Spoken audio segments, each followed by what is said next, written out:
بسم اللہ الرحمن الرحیم۔ پروگرام اختلاف رائے کے ساتھ میں ہوں افتخار کاظمی۔ پہلے انڈے، مرغیاں اور کٹے مارکیٹ میں آئے، اب بات ریلو کٹوں پر آ گئی۔ ہاں صاحب نے کرکٹ ٹیم میں ریلو کٹے کھلانے کی مخالفت کیا کی؟ پوری قوم ہر شعبہ زندگی میں ریلو کٹوں کی تلاش میں نکل کھڑی ہوئی ہے۔ خیال یہ ہے کہ ملک کو اصل نقصان ریلو کٹوں سے ہوتا ہے۔ کہا یہ جا رہا ہے کہ جس طرح ریلو کٹے میچ نہیں جی سکتے، اس طرح ریلو کٹے پاکستان بھی نہیں چلا سکتے۔ تو میرے محبوب کپتان نے ریلو کٹوں کا نیا پنڈورا باکس کھول دیا۔ اب ریلو کٹے ٹیم میں ہو یا حکومت میں ہو، نقصان تو عوام کا ہوتا ہے۔ کہنے والے تو کہتے ہیں کہ حکومت میں بھی ریلو کٹوں کی بھرمار ہے۔ ریلو کٹے کا مطلب ان پروفیشنل ہونا نہیں ہے، لیکن کسی ایک شعبے میں مہارت نہ رکھنا ہوتا ہے۔ ہاں صاحب غور کر لیں، کہیں ان کی حکومت بھی ریلو کٹوں کی وجہ سے تو مشکلات سے دوچار نہیں۔ اپوزیشن کے لوگ حکومت پر الزام لگا رہے ہیں کہ حکومت ریلو کٹوں سے چلائی جا رہی ہے۔ جس کا جو شعبہ ہے یا جس شعبے کا وہ ماہر ہے وہ تو باہر بیٹھا ہے، اور جس کا اس شعبے سے کوئی تعلق نہیں وہ اس پر براجمان ہے۔ حکمران جماعت کا دعویٰ یہ ہے کہ حکومتیں ریلو کٹوں کی وجہ سے ہی ناکام ہوتی رہی ہیں، اور آج کل اسی لیے نیب ریلو کٹوں کو اندر کر رہا ہے، جبکہ اپوزیشن یہ کہتی ہے کہ حکمران جماعت نے جو ادھر ادھر سے لوگ پکڑ کر حکومت بنائی وہ بھی ریلو کٹے ہیں۔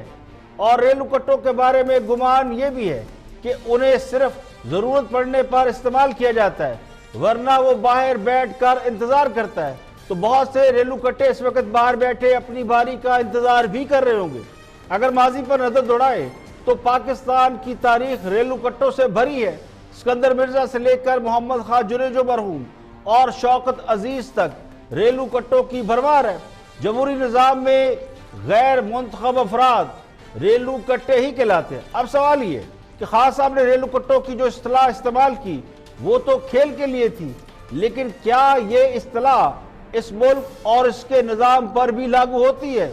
خان صاحب نے اقتدار میں آنے کے بعد تو ہمیں بتایا تھا، بلکہ امید پیدا کی تھی کہ ریلو کٹوں سے جان چھوٹ جائے گی۔ خود خان صاحب کہا کرتے تھے کہ میرٹ پر لوگ لگائیں گے، لیکن سائنس اور ٹیکنالوجی کی وزارت اس کو دے دی جس کا سائنس اور ٹیکنالوجی سے کوئی تعلق نہیں، بلکہ وہ اینکر کو تھپڑ مارنا اپنا حق سمجھتا ہے۔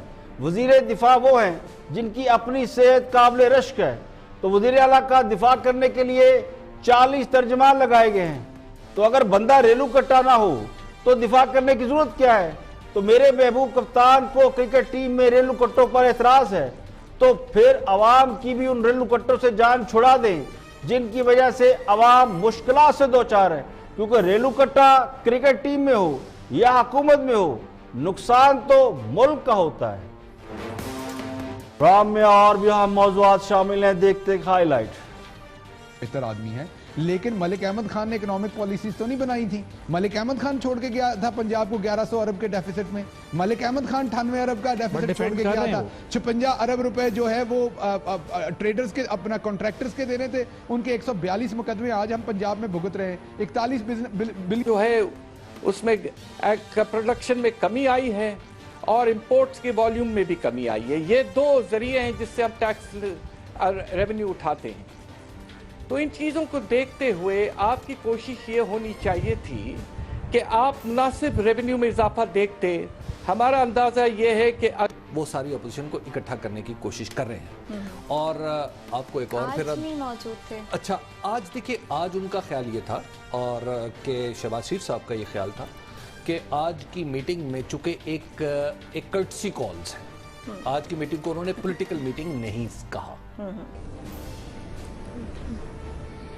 دیکھیے، پہلی بات تو یہ ہے کہ پی پی اور مسلم لیگ نون مقدمات جتنے بھی چل رہے ہیں دونوں نے ایک دوسرے کے خلاف بنائے، اور پھر دونوں کی خواہش تھی کہ ایک دوسرے کا احتساب ہو، اور جب بات شروع ہوئی تو اب الحمدللہ دونوں ایک سنا تھا اس سپیچ کو، جو سب نے سنا اس نے کہا تھا، جو سب نے سنا تھا، انہوں نے کہا کہ میرے نیچے۔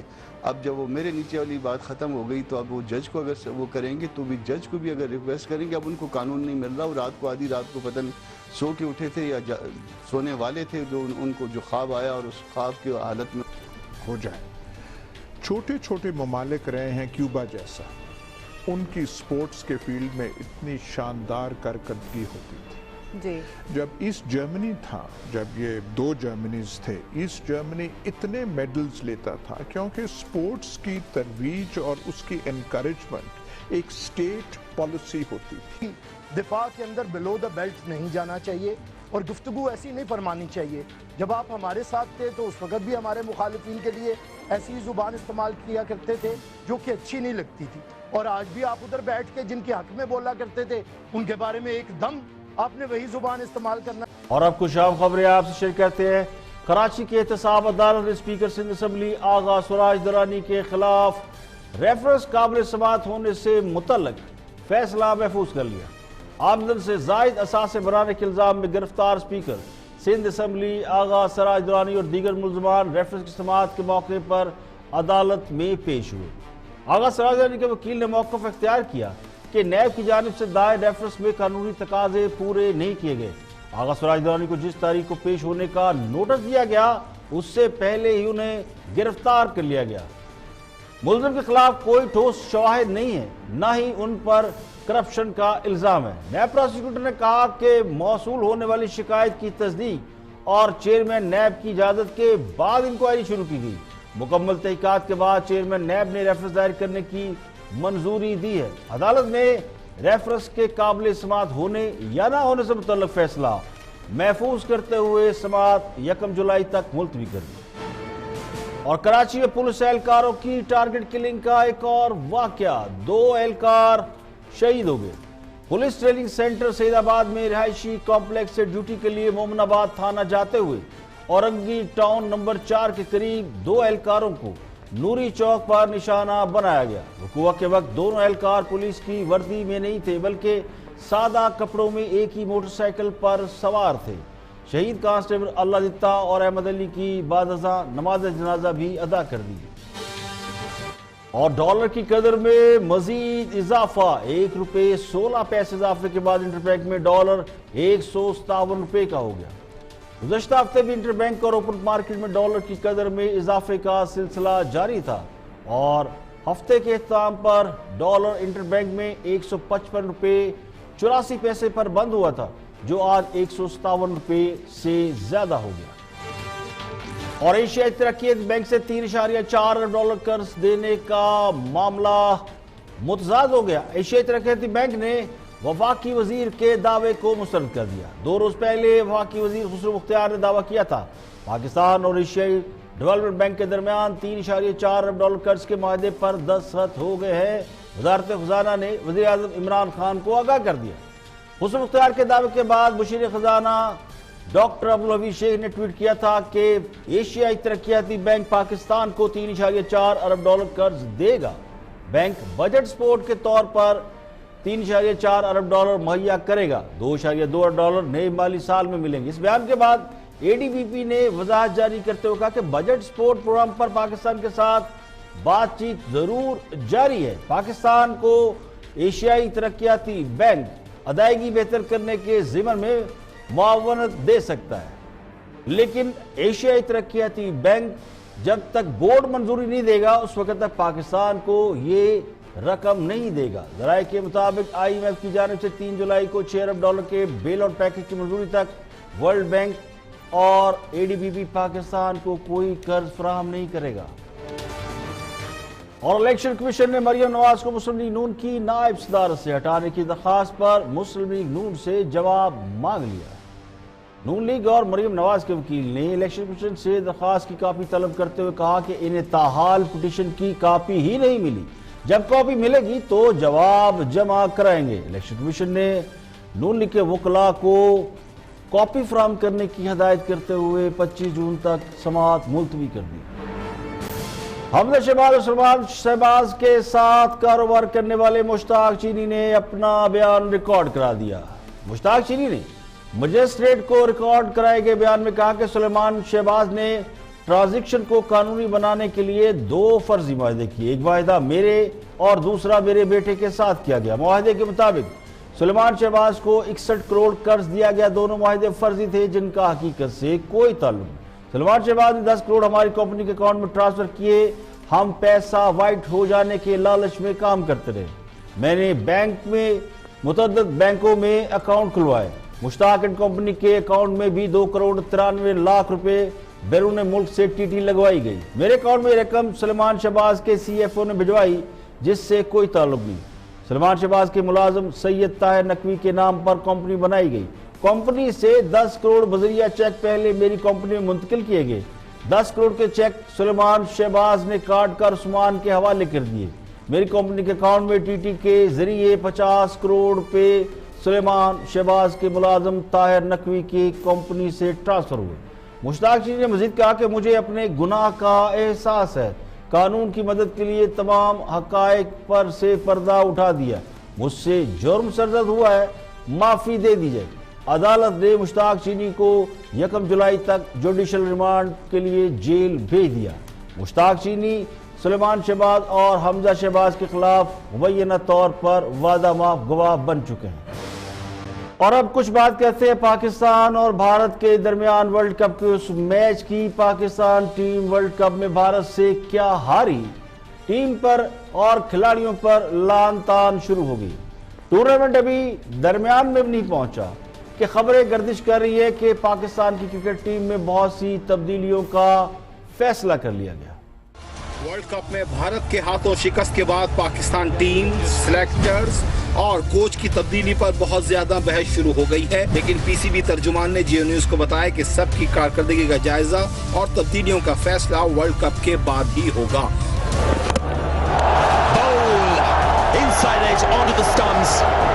کپتان، سلیکٹرز اور کوچ کی کارکردگی کو مانیٹر کیا جا رہا ہے.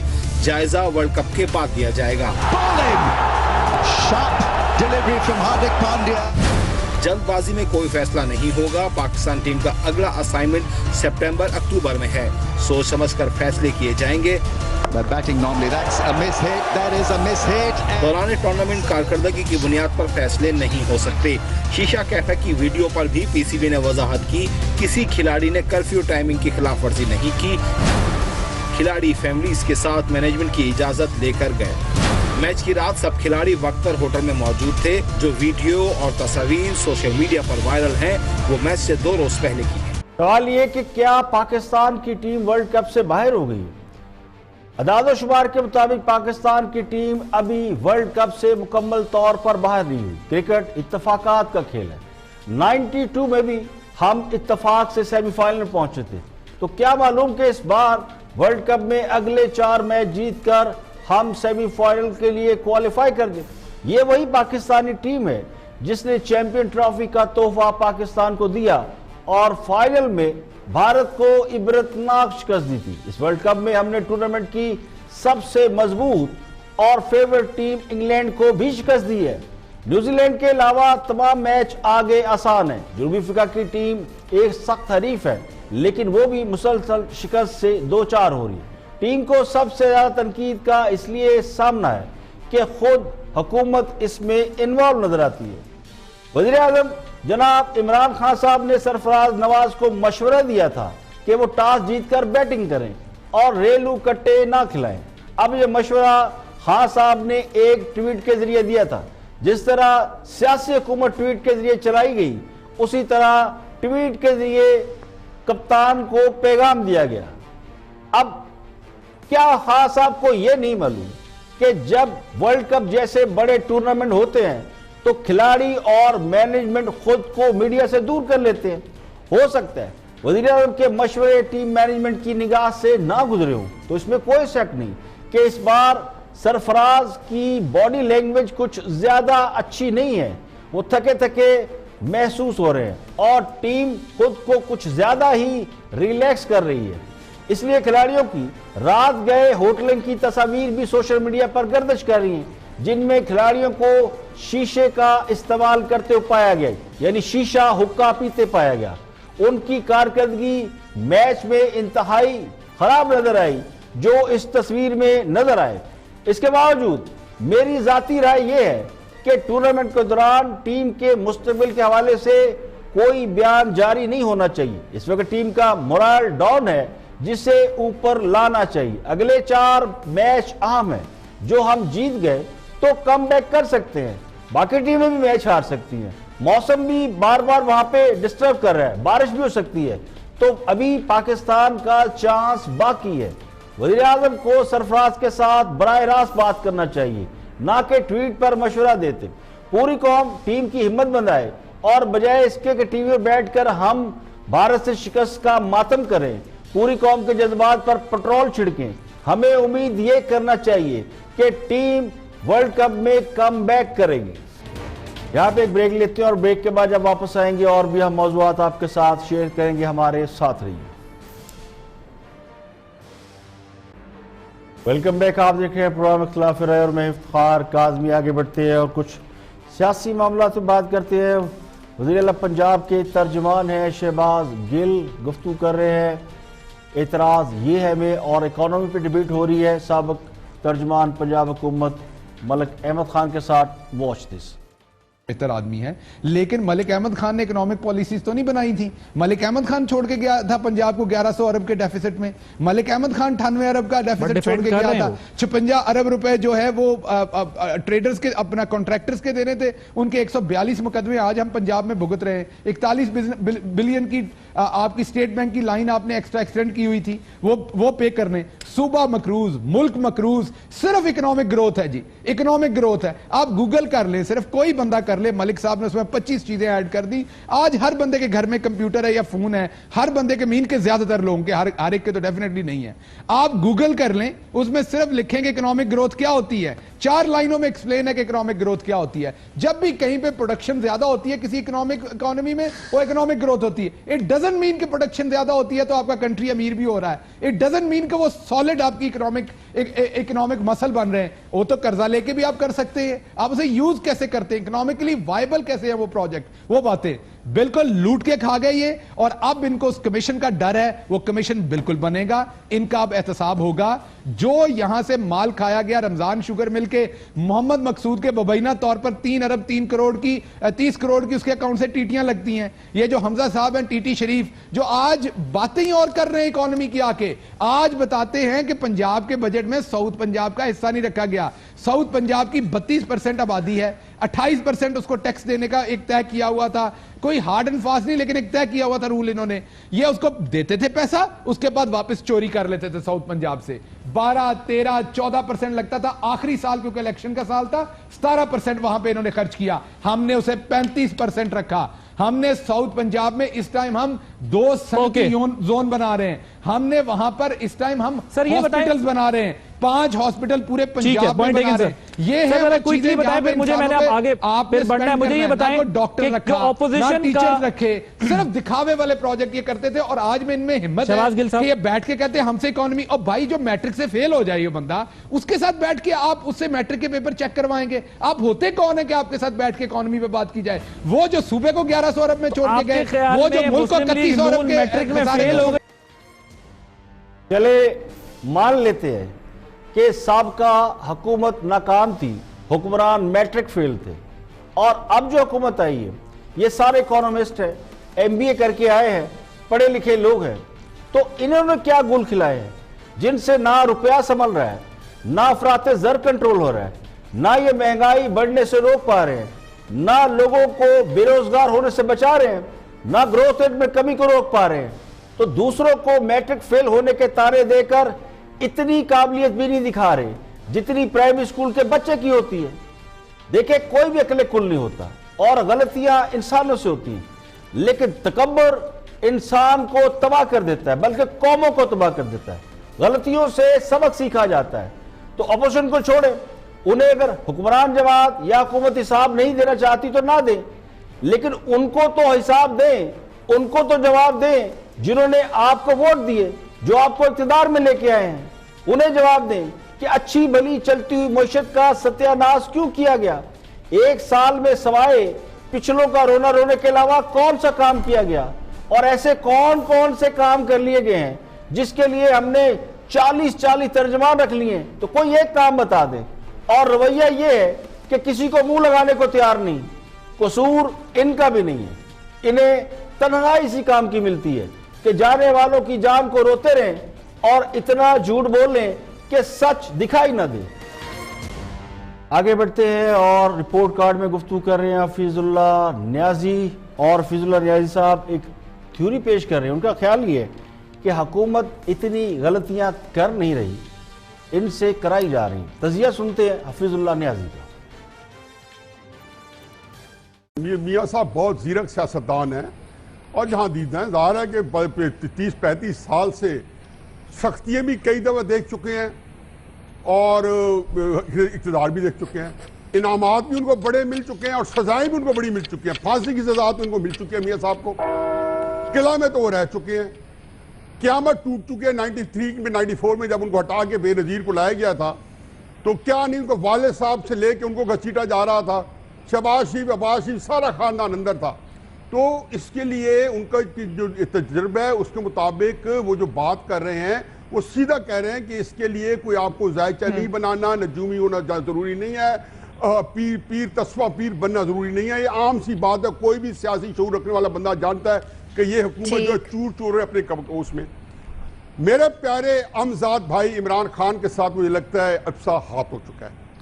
یہ جو گرفتاری ہوئی ہیں بجٹ سے پہلے اور یہ 14 جون کو جو ریفرنس آیا ہے جس کی قانونی حیثیت نہیں ہے کہ وزیر اعظم نے کیبنٹ سے اپروو نہیں کرایا. آج افتخار چودھری صاحب نے اس کے اوپر رٹ کی ہے کہ اس کی یہ کوئی لوکل سٹینڈ آئی نہیں ہے.